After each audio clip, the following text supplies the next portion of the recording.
Hello students, welcome to my SM studio channel. तो आज मैं आलोचना करिम तुम्हारे क्लास 6 विज्ञान विषय पार्ट 6 चैप्टर नंबर 6 द्रव्यर पृथकीकरण और इफाले तुम्हारे इंग्लिश मीडियम दिए आछे सेपारेशन अफ सबस्टेंसेस। तो मैं तुम्हारे गोटेखिनि आलोचना कर दिम। ठीक है, तुम्हारे भिडिओ सम्पूर्णक देखिबा और यदि एतियाলৈকে चैनल सबस्क्राइब करा ना तेनहले सबस्क्राइब कर लब और भिडिओटित एटा लाइक कर दिबा। तुम्हारे मैं प्रथमे तुम्हारे पार्ट भित्तिक जिबार क्वेश्चन आछिल एबार आलोचना कर दिम और यार पिছত एडिशनल क्वेश्चन और अतिरिक्त क्वेश्चन मैं तुम्हारे आलोचना कर दिम। ठीक है, तो तुम्हारे जो लाइक कर भिडिओ लाइक कर दिया। प्रथमे मैं तुम्हारे एबार क्वेश्चन आलोचना कर दिम। ठीक है, यार जीवार तुम्हारे क्वेश्चन आछे एबार मैं तुम्हारे आलोचना कर दिम। एबार एसामिज मीडियम मैं देखुवाई आसो और एसामिज मीडियम पिছত मैं एकेराहे तुम्हारे इंग्लिश मीडियम खिनिও आलोचना कर दिम। ठीक है, तुम्हारे भिडिओ सम्पूर्णक देखिबा। एबार जी क्वेश्चन आछे यार पिছত पेज नम्बर 214 नम्बर पेज 214 এই কোশ্চেনবোৰ মই তোমালোকক আলোচনা কৰি দিম। ঠিক আছে, তো পলম নকৰাকৈ তোমালোকে চেনেলটো সাবস্ক্ৰাইব কৰি লোৱা আৰু ভিডিঅ'টো লাইক কৰি দিয়া। তো তোমালোকে যেটো কিতাপ আছিল আমাৰ বিজ্ঞান তাৰে তোমালোকে পেজ নম্বৰ 212 তোমালোকে উলিয়াই লোৱা। তোমালোকৰ তাত প্ৰথম কোশ্চেন কৈছে, মই প্ৰথমে তোমালোকৰ এছএমএছ মিডিয়ামৰখিনি আলোচনা কৰাই দিম। প্ৰথমে তোমালোকক ইয়াতে কৈছে যে শুদ্ধ উত্তৰৰ গলটো সম্পূৰ্ণ কৰা। তো প্ৰথম কোশ্চেনটো তোমালোকক দিছে যে তলত কোনটো মিশ্ৰ হাতেৰে পৃথক কৰিব পাৰি। উত্তৰ হ'ব অপশন নম্বৰ সি চাউল আৰু শিলগুটি। ঠিক আছে, তাৰপিছত তোমালোকক 2 নম্বৰ কোশ্চেন দিছে ইয়াতে যে ডাইল বা মটৰ মাহ ধুওঁতে কোনটো পদ্ধতি আমি ব্যৱহাৰ কৰোঁ।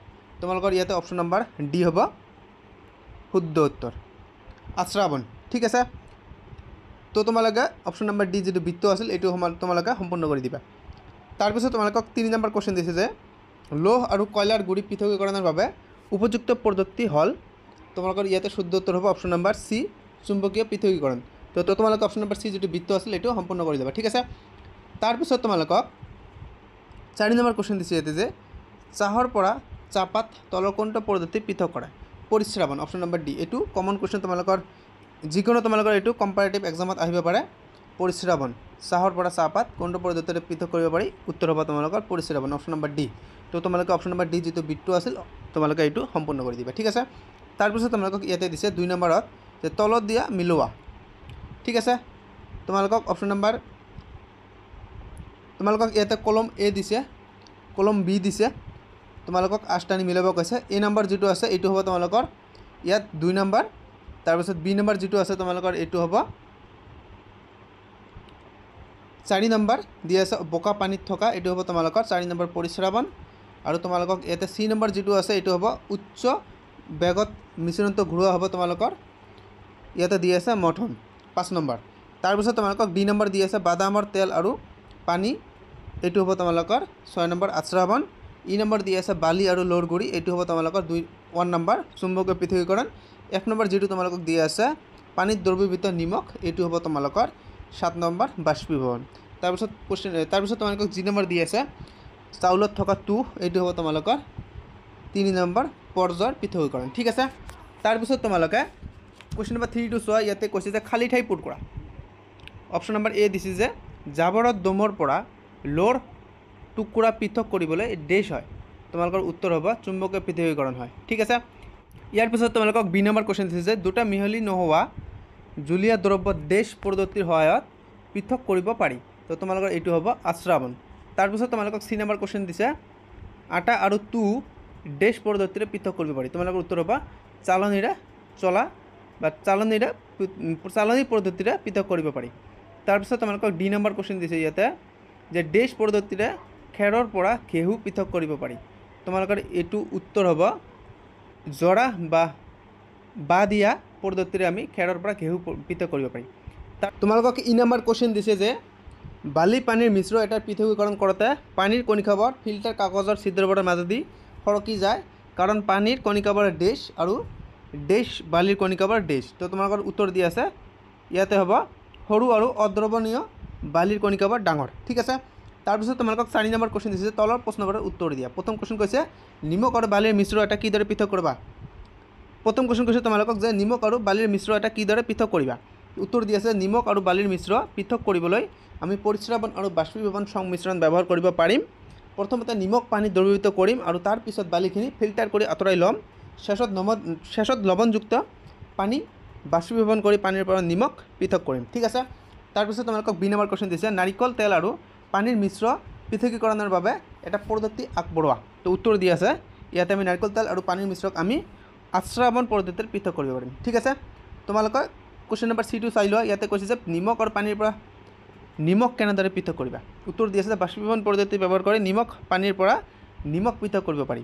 এই প্ৰক্ৰিয়াটোত পানী সম্পূৰ্ণৰূপে বাষ্পীভৱন নোহোৱালৈকে দ্ৰৱটো গৰম কৰা হয়, ফলত পানীৰ অৱসানৰ পিছত নিমখখন অৱশিষ্ট হৈ থাকে। ঠিক আছে, তাৰপিছত তোমালোকক 5 নম্বৰ কুৱেশ্যন দিছে যে তোমালোকে কুৱেশ্যনটো পঢ়িলে কৈছে যে তলত মিশ্ৰণত থকা উপাদানবোৰ কি কি ধৰ্মৰ বাবে সিহঁতক পৃথক কৰিব পৰা যায়। উত্তৰ দিছে নিমখ আৰু চকৰ গুড়ি। এইটো হ'ব তোমালোকৰ পানীত দ্ৰৱণীয় হয়নে নহয় এই ধৰণৰ পদ্ধতি ব্যৱহাৰ কৰি নিমখ আৰু চকৰ গুড়ি পৃথক কৰিব পাৰি। তাৰপিছত 2 নম্বৰ কুৱেশ্যন দিছে তোমালোকক ধান আৰু খেৰ। এইটো হ'ব ধানক খেৰৰ পৰা পৃথক কৰিবলৈ ব্যৱহাৰ কৰা প্ৰধান ধৰ্মসমূহ হ'ল আকাৰ, আকৃতি, ঘনত্ব আৰু পৃষ্ঠৰ ধৰ্মৰ পাৰ্থক্য। তাৰপিছত কুৱেশ্যন নম্বৰ চি দিছে চক আৰু কয়লা। উত্তৰ হ'ব চক আৰু কয়লা দ্ৰৱণীয়তা, ঘনত্ব আৰু কণিকা আদিৰ আকাৰৰ দৰে ধৰ্মসমূহৰ আধাৰত পৃথক কৰিব পাৰি। তাৰপিছত কুৱেশ্যন নম্বৰ ডি দিছে লোট টুকুৰা আৰু কাঠৰ গুড়ি। উত্তৰ হ'ব তোমালোকৰ, মই তোমালোকক অলপ সোনকালে কৈ দি আছোঁ কাৰণ ভিডিঅ'টো বহুত লং হৈছে, সেইকাৰণে সোনকালে কৈ আছোঁ। উত্তৰ হ'ব লোট টুকুৰা আৰু কাঠৰ গুড়ি পৃথক কৰিবলৈ চুম্বকীয় ধৰ্মসমূহৰ ব্যৱহাৰ কৰিব পাৰি। লোট টুকুৰা চুম্বকীয় আৰু চুম্বকৰ প্ৰতি আকৃষ্ট হয় আৰু কাঠৰ গুড়িবোৰ অচুম্বকীয় হোৱাৰ বাবে আকৃষ্ট নহয়। তো তোমালোকে এতিয়ালৈকে যদি ভিডিঅ'টো লাইক কৰা নাই, লাইক কৰি দিয়া আৰু চেনেলটো ছাবস্ক্ৰাইব কৰি দিয়া। ঠিক আছে, ই নম্বৰ কুৱেশ্যন দি আছে যে বালি আৰু চাউল। তোমালোকৰ ইয়াতে উত্তৰ হ'ব বালি আৰু চাউল পৃথক কৰিবলৈ আমি ত্ৰুটিহীনভাৱে কণিকাৰ আকাৰ আৰু ঘনত্ব পাৰ্থক্য ব্যৱহাৰ কৰিব পাৰোঁ। বালি সৰু সৰু আকাৰৰ ব্যক্তিগত কণিকাৰে গঠিত, আনহাতে চাউলৰ কণিকাবোৰ ডাঙৰ আৰু অধিক ঘন। ঠিক আছে, তাৰপিছত তোমালোকক 6 নম্বৰ কুৱেশ্যন দিছে যে সাগৰ পানীৰ পৰা নিমখ কেনেদৰে আহৰণ কৰা হয়। উত্তৰ দি আছে তোমালোকক সাগৰৰ পানী পুখুৰীত জমা কৰি সূৰ্যৰ তাপত শুকুৱাই দিয়া হয়, পানী বাষ্প হৈ উৰি যায় আৰু নিমখসমূহ অন্যান্য পদাৰ্থ তলত থৈ যায়। এই মিশ্ৰণৰ পৰা বিশুদ্ধকৰণ পদ্ধতি ব্যৱহাৰ কৰি নিমখ পৃথককৰণ কৰা হয়। তাৰপিছত তোমালোকক 7 নম্বৰ কুৱেশ্যন দিছে মিশ্ৰ এটাৰ পৰা উপাদানবোৰ পৃথক কৰিবৰ বাবে উপযুক্ত পদ্ধতি কিদৰে নিৰ্ধাৰণ কৰা হয়। উত্তৰ দি আছে মিশ্ৰণৰ পৰা উপাদানসমূহ পৃথক কৰিবৰ বাবে উপযুক্ত পদ্ধতি নিৰ্বাচনৰ মুখ্য মাপকাঠি হৈছে সেই উপাদানসমূহৰ ভৌতিক বা ৰাসায়নিক গুণৰ পাৰ্থক্য। আৰু ইয়াতে তোমালোকে পেৰাগ্ৰাফ চেঞ্জ কৰি দিছে এই গুণসমূহৰ ভিতৰত কণিকাৰ আকাৰ, ঘনত্ব, দ্ৰৱণীয়তা, উতলাংক আৰু চুম্বকীয় ধৰ্ম ইত্যাদি বা আদি অন্তৰ্ভুক্ত। তাৰপিছত তোমালোকক 8 নম্বৰ কুৱেশ্যন দি আছে নদীৰ বোকা পানীৰ পৰা ফটফটীয়া পানী পাবৰ বাবে ব্যৱহাৰ কৰিব পৰা সকলোবোৰ পদ্ধতিৰ নাম লিখা। তো তোমালোকক ইয়াতে পদ্ধতিবোৰ নাম দিয়া আছে পৰিশ্ৰাৱণ, অপক্ষেপণ, আশ্ৰাৱণ। এইবাৰ তোমালোকে ইয়াৰ পৰা চাই ল'বা। তাৰপিছত তোমালোকক 9 নম্বৰ কুৱেশ্যন দিছে উপযুক্ত চিত্ৰসহ পৰিশ্ৰাৱণ পদ্ধতিটো ব্যাখ্যা কৰা। মোষ্ট ইম্পৰ্টেণ্ট কুৱেশ্যন তোমালোকৰ এইটো, তোমালোকে ভালদৰে এইটো কৰি ল'বা। উত্তৰ দি আছে পৰিশ্ৰাৱণ হৈছে তৰল পদাৰ্থৰ পৰা কঠিন কণা পৃথক কৰা এটা পদ্ধতি। দৈনন্দিন জীৱনত ইয়াৰ ব্যৱহাৰ দেখা যায় চাহৰ পৰা চাহপাত পৃথক কৰিবলৈ। মোষ্ট ইম্পৰ্টেণ্ট এটা টপিক হয়, চাহৰ পৰা চাহপাত পৃথক কৰিবলৈ কি পদ্ধতি ব্যৱহাৰ কৰা হয়, তোমালোকৰ এইটো হ'ব পৰিশ্ৰাৱণ। ঠিক আছে, তোমালোকে চিত্ৰটো চাই লোৱা, মই ভালদৰে দেখুৱাই দিছোঁ, চিত্ৰটো তোমালোকে ভালদৰে চাই লোৱা। ঠিক আছে, হৈছে মই এতিয়া তলত দেখুৱাই দিছোঁ, ভালদৰে চাই লোৱা। ঠিক আছে, তো তোমালোকে 10 নম্বৰ কুৱেশ্যনটো চোৱা। কৈছে যে পাঠৰ ক্ৰিয়াকলাপ 6.2 অনুসৰি সম্ভৱপৰ সকলো মিশ্ৰৰ বাবে প্ৰযোজ্য পৃথকীকৰণ পদ্ধতিসমূহ উল্লেখ কৰা। তো তোমালোকৰ ইয়াতে উত্তৰ দি আছে, কুৱেশ্যনটো দি আছে তোমালোকক প্ৰথমে মই দেখুৱাই দিছোঁ, ইয়াৰ পিছত তোমালোকক উত্তৰ দি আছে। মই প্ৰথমে তোমালোকক কুৱেশ্যনটো দেখুৱাই দিছোঁ, উত্তৰবোৰ তোমালোকে ইয়াৰ পৰা চাই লোৱা। 2 নম্বৰৰ উত্তৰ ইয়াতে দি আছে, প্ৰথমটো তোমালোকৰ কিতাপতে দি আছে, 2 নম্বৰ মই দি দিছোঁ ইয়াতে, আৰু 3 নম্বৰটো তোমালোকে ইয়াতে ভালদৰে চাই লোৱা। ঠিক আছে, এতিয়া মই তোমালোকক ইংলিছ মিডিয়ামৰখিনি কৈ দিম। ইংলিছ মিডিয়ামৰখিনি তোমালোকে চাই লোৱা। তোমালোকৰ যিটো প্ৰথমত দি আছে মাল্টিপল চইচ কুৱেশ্যন, তোমালোকে নাম্বাৰ 1 কুৱেশ্যন দিছে, তোমালোকে তাৰ উত্তৰ হ'ব অপশ্যন নম্বৰ চি। তোমালোকে চাই লোৱা, মই তোমালোকক কম সময়ৰ ভিতৰতে দেখুৱাই দিছোঁ, তোমালোকে চাই লোৱা। 2 নম্বৰ কুৱেশ্যনৰ যিটো উত্তৰ আছিল এইটো হ'ব তোমালোকৰ চি, ভালদৰে চাই লোৱা। 3 নম্বৰ দি আছে এইটো হ'ব তোমালোকৰ option number C magnetic separation. 4 number দি আছে তোমালোকৰ এইটো হ'ব তোমালোকৰ ফিল্টাৰেশ্যন। ঠিক আছে, তাৰপিছত তোমালোকক 2 নম্বৰ যিটো আছিল মেলামিলি, সেইটো তোমালোকে ইয়াতে চাই লোৱা। ঠিক আছে, কলম এ দি আছে, কলম বি দি আছে, তোমালোকে উত্তৰখিনি চাই লোৱা, কেৱল ভালদৰে চাই লোৱা উত্তৰখিনি, এইখিনিয়ে। তাৰপিছত মই তোমালোকক এতিয়া 3 নম্বৰ কুৱেশ্যন আলোচনা কৰাই দিম, তোমালোকে পেজ নম্বৰ 213 বাহিৰ কৰি লোৱা। তোমালোকে 3 নম্বৰখিনি চাই লোৱা, কেৱল মই তোমালোক এনচাৰখিনি কৈ দি আছোঁ। ফিল ইন দ্য ব্লেংকছ দি আছে, তোমালোকে কেৱল যিটো তোমালোকৰ খালী ঠাই দি আছে এইবোৰত তোমালোকৰ কি কি উত্তৰ হয় তোমালোকে ইয়াৰ পৰা চাই লোৱা। ঠিক আছে, তোমালোকক মই এনচাৰখিনি দেখুৱাই দিছোঁ। কেৱল কোনোবাই ভাবিব পাৰে যে ছাৰে ইমান কিয় স্পীড কৈ আছে, একো নহয়, তোমালোকে জাষ্ট উত্তৰখিনি চাই লোৱা। ঠিক আছে হৈ গ'ল আমাৰ উত্তৰ মই আকৌ এবাৰ দেখুৱাই দিছোঁ তোমালোকে জাষ্ট উত্তৰখিনি চাই লোৱা স্ক্ৰীনশ্বট মাৰি লোৱা তাড়াতাড়ি ঠিক আছে পটককৈ স্ক্ৰীনশ্বট মাৰি লোৱা মই তোমালোকক ইয়াৰ পিছত যি কুৱেশ্যন আছে 4 নম্বৰ এইটো মই তোমালোকক আলোচনা কৰি দিম 4 নম্বৰ কুৱেশ্যন দিছে তোমালোকৰ কুৱেশ্যন দি আছে 4 নম্বৰৰ উত্তৰ দি আছে তোমালোকে চাই লোৱা মোৰ একেবাৰে টাইম নাই আজি মই সেয়েহে তোমালোকক সোনকালে কৈ দি আছোঁ ঠিক আছে তোমালোকে চাই লোৱা চি নম্বৰ কুৱেশ্যন দি আছে উত্তৰ দি আছে তোমালোকে স্ক্ৰীনশ্বট মাৰি লোৱা তাৰপিছত তোমালোকক 5 নম্বৰ কুৱেশ্যন দি আছে তোমালোকে উত্তৰ চাই লোৱা ইয়াতে ঠিক আছে একেবাৰে সোনকালে চাই লোৱা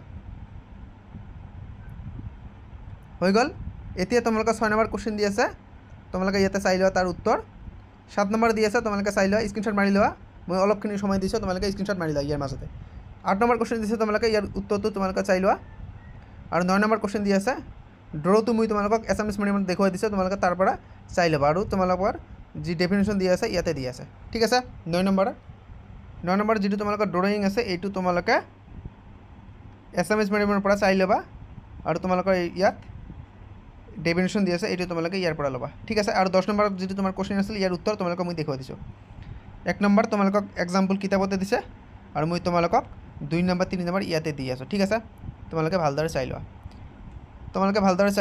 1 নম্বৰ 2 নম্বৰ 3 নম্বৰ মই এইফালে তোমালোকক দেখুৱাই দিছোঁ এইফালে চাই ল'বা ফিজিকেল ষ্টেটমেণ্ট বা ফিজিকেল ষ্টেট আৰু ইয়াত তোমালোকৰ ইনচলুবল দি আছে আৰু এইফালে তোমালোকৰ মেথড অফ সেপাৰেশ্যন দি আছে ঠিক আছে ভালদৰে চাই লোৱা মই আকৌ এবাৰ এইফালে দেখুৱাই দি আছোঁ হৈ গ'ল